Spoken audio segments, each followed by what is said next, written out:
Hey, Greg, thanks for taking the time. Appreciate it. Yep.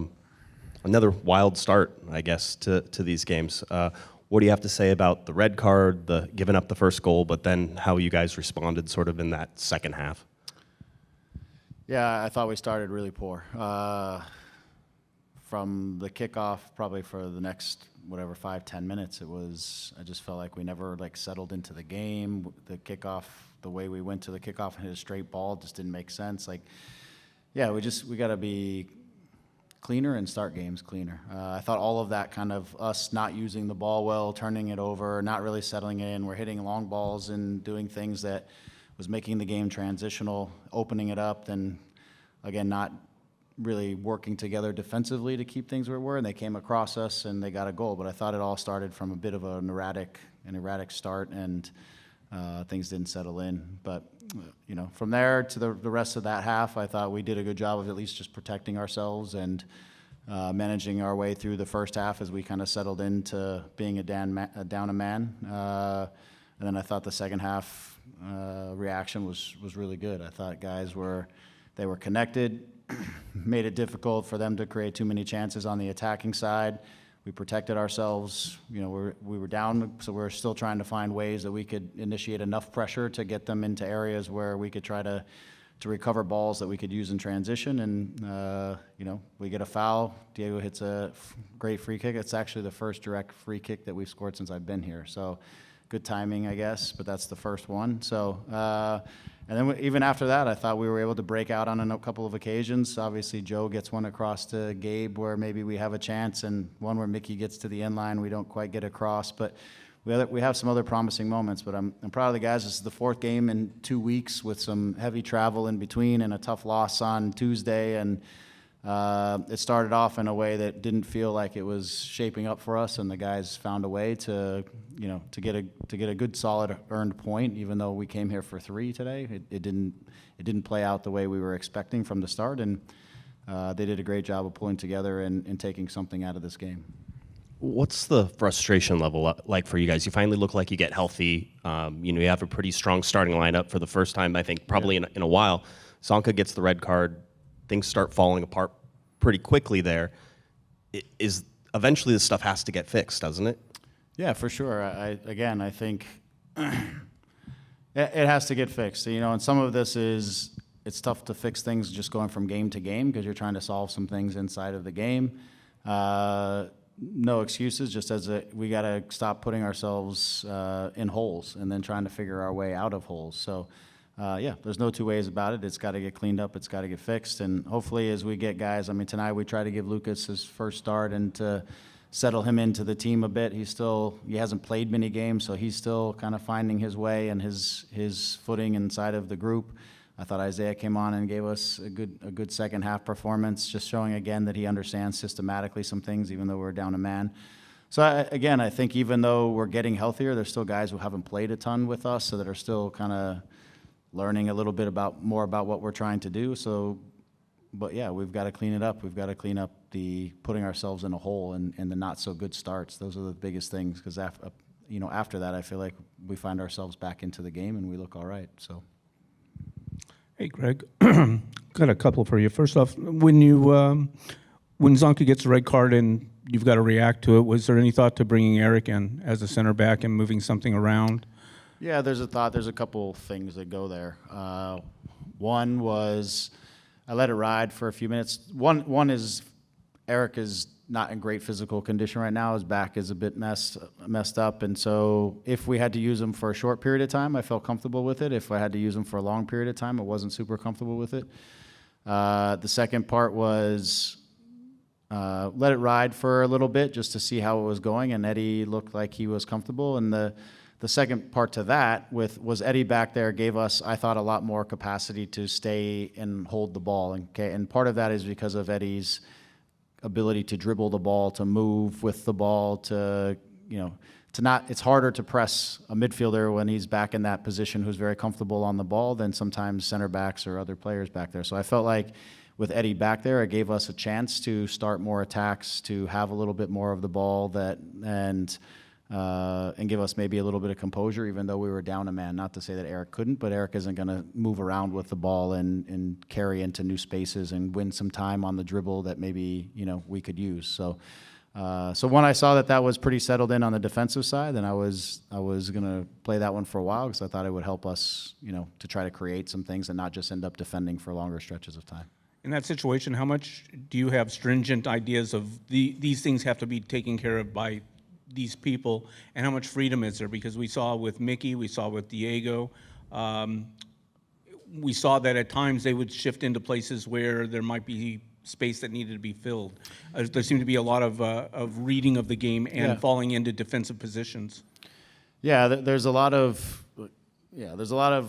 we know where the positions are, and the question is, how are you going to fill them, And with one less number, sometimes filling them is a little bit trickier, and so again, you're trying to do that while not exposing yourself, while also making sure you have enough numbers to start an attack, but you're trying to get enough numbers into positions where you can try to finish some attacks, but then not expose yourself in transition. So it became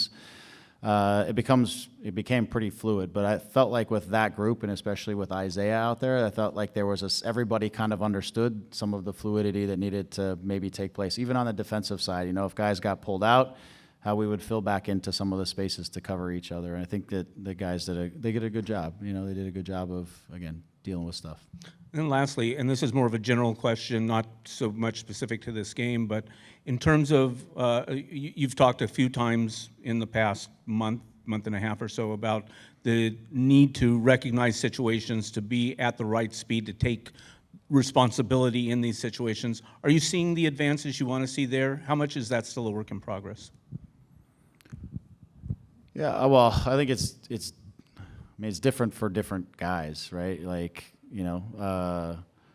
some guys, they read things, they anticipate, they pick it up early, and they recognize what needs to be done, and they deal with it. And some guys are a little slower. I think collectively the group is, we're trying to get everybody there. And then you have some guys. Joe didn't go through a preseason. It took him a few games, but I think the last 2 games we see Joe at top speed again. And then you see, guys who are coming into our team that haven't been into our team, like a Lucas, who's going to still need time. And that's why it's not like it's not smooth, And when you put yourself down a man, it becomes even more tricky, and so that's a whole different scenario. But I do think with the way the group the group we brought in the second half, there was some continuity within that group and some recognition of things that needed to be recognized, and they dealt with 11 men and created the chance they got the goal and created a couple other chances, and dealt with some stuff through the course of the game. So we've got to do those types of things with 11 and make sure that we can get on top of the game and not do things that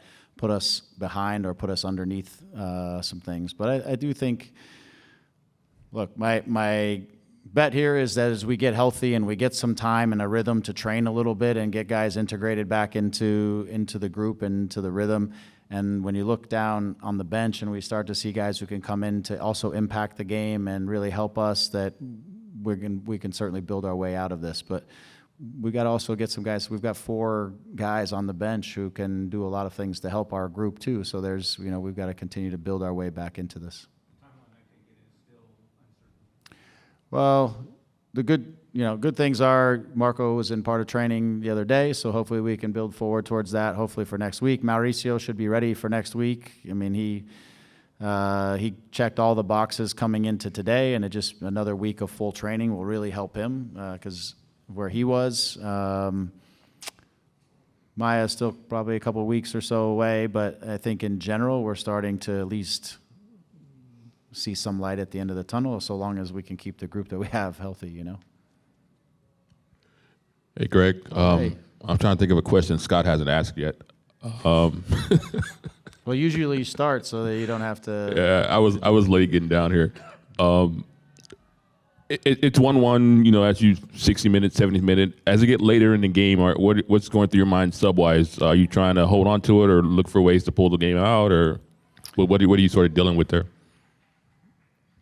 A little bit of both. You're trying not to expose yourself in the effort to try to go get the second goal, in my opinion. I think when you've come from behind and you're down a man, a point is a solid result and also good for the locker room and good for the group.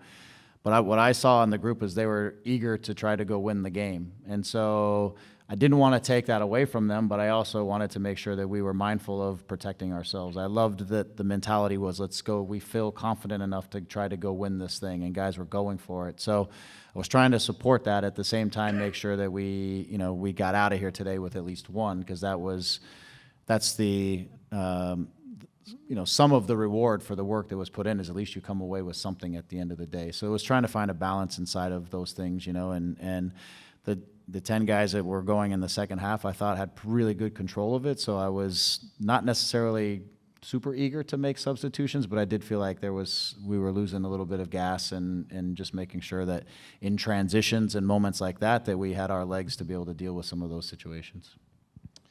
Hey, Greg. Thanks so much for talking to us. On Diego's 400th appearance, he scored the goal that tied the game for you guys, and also he was all over the pitch after you guys went down to 10 men, somewhere in the defense, getting linked up in offense as well. Can you talk to us about his impact right now, especially wearing the armband, what you're seeing out of his performances and his importance to the team right now? Thank you. Yeah, my pleasure. With Diego he's a player who he understands how the pieces work, if that makes sense. Just tactically, he's aware. He understands everybody's role on the field. He understands the responsibilities of everybody. And he himself can step into different roles and pull off those things.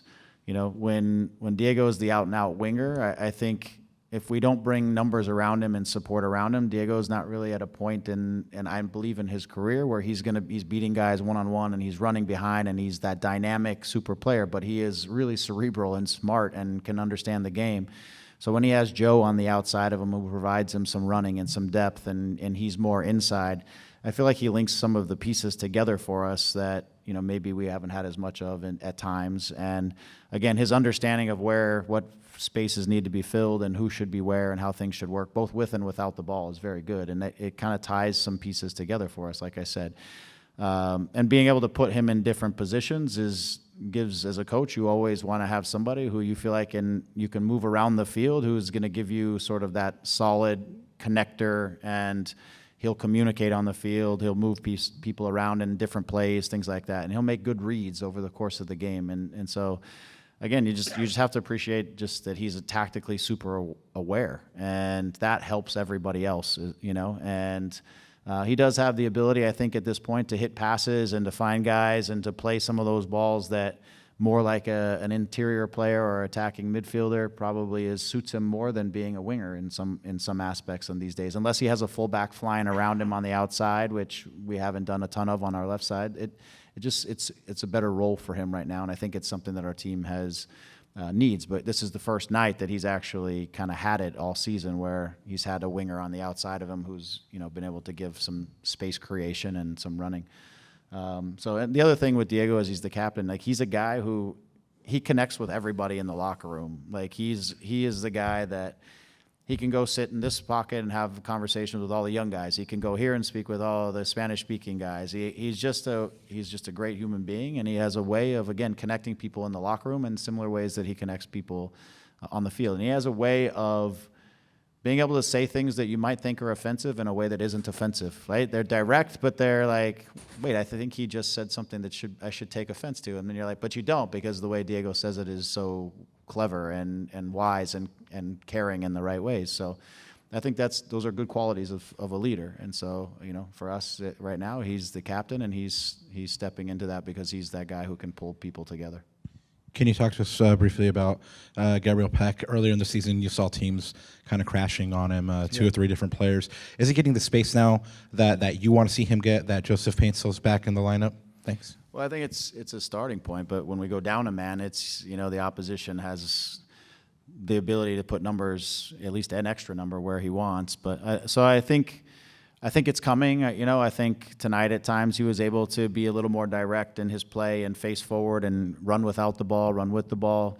So I think it's coming for him. I think, the other things are with Diego now, or if Marco comes back, or different guys who can kind of play the role of playmaker. He doesn't maybe internally feel like he needs to sometimes be the playmaker, because we need him to be the play finisher and a guy who's working to get behind, to get in the box, to get to the end line, to beat his man, and not necessarily receiving the ball at his feet all the time, which is something I think he's been doing too much of, and part of that is because I think he's trying to help create plays. Instead, we want him on the end of some of these plays because he's a producer of goals and producer of assists and stuff. So we talked to him this week about trying to be more on the move and more active, moving without the ball and picking up the ball on the move, and a little less standing and waiting for the ball to come to his feet. And those things, I think they're going to come together because I think some of the pieces that will open the spaces for him are starting to fall into place a little bit more.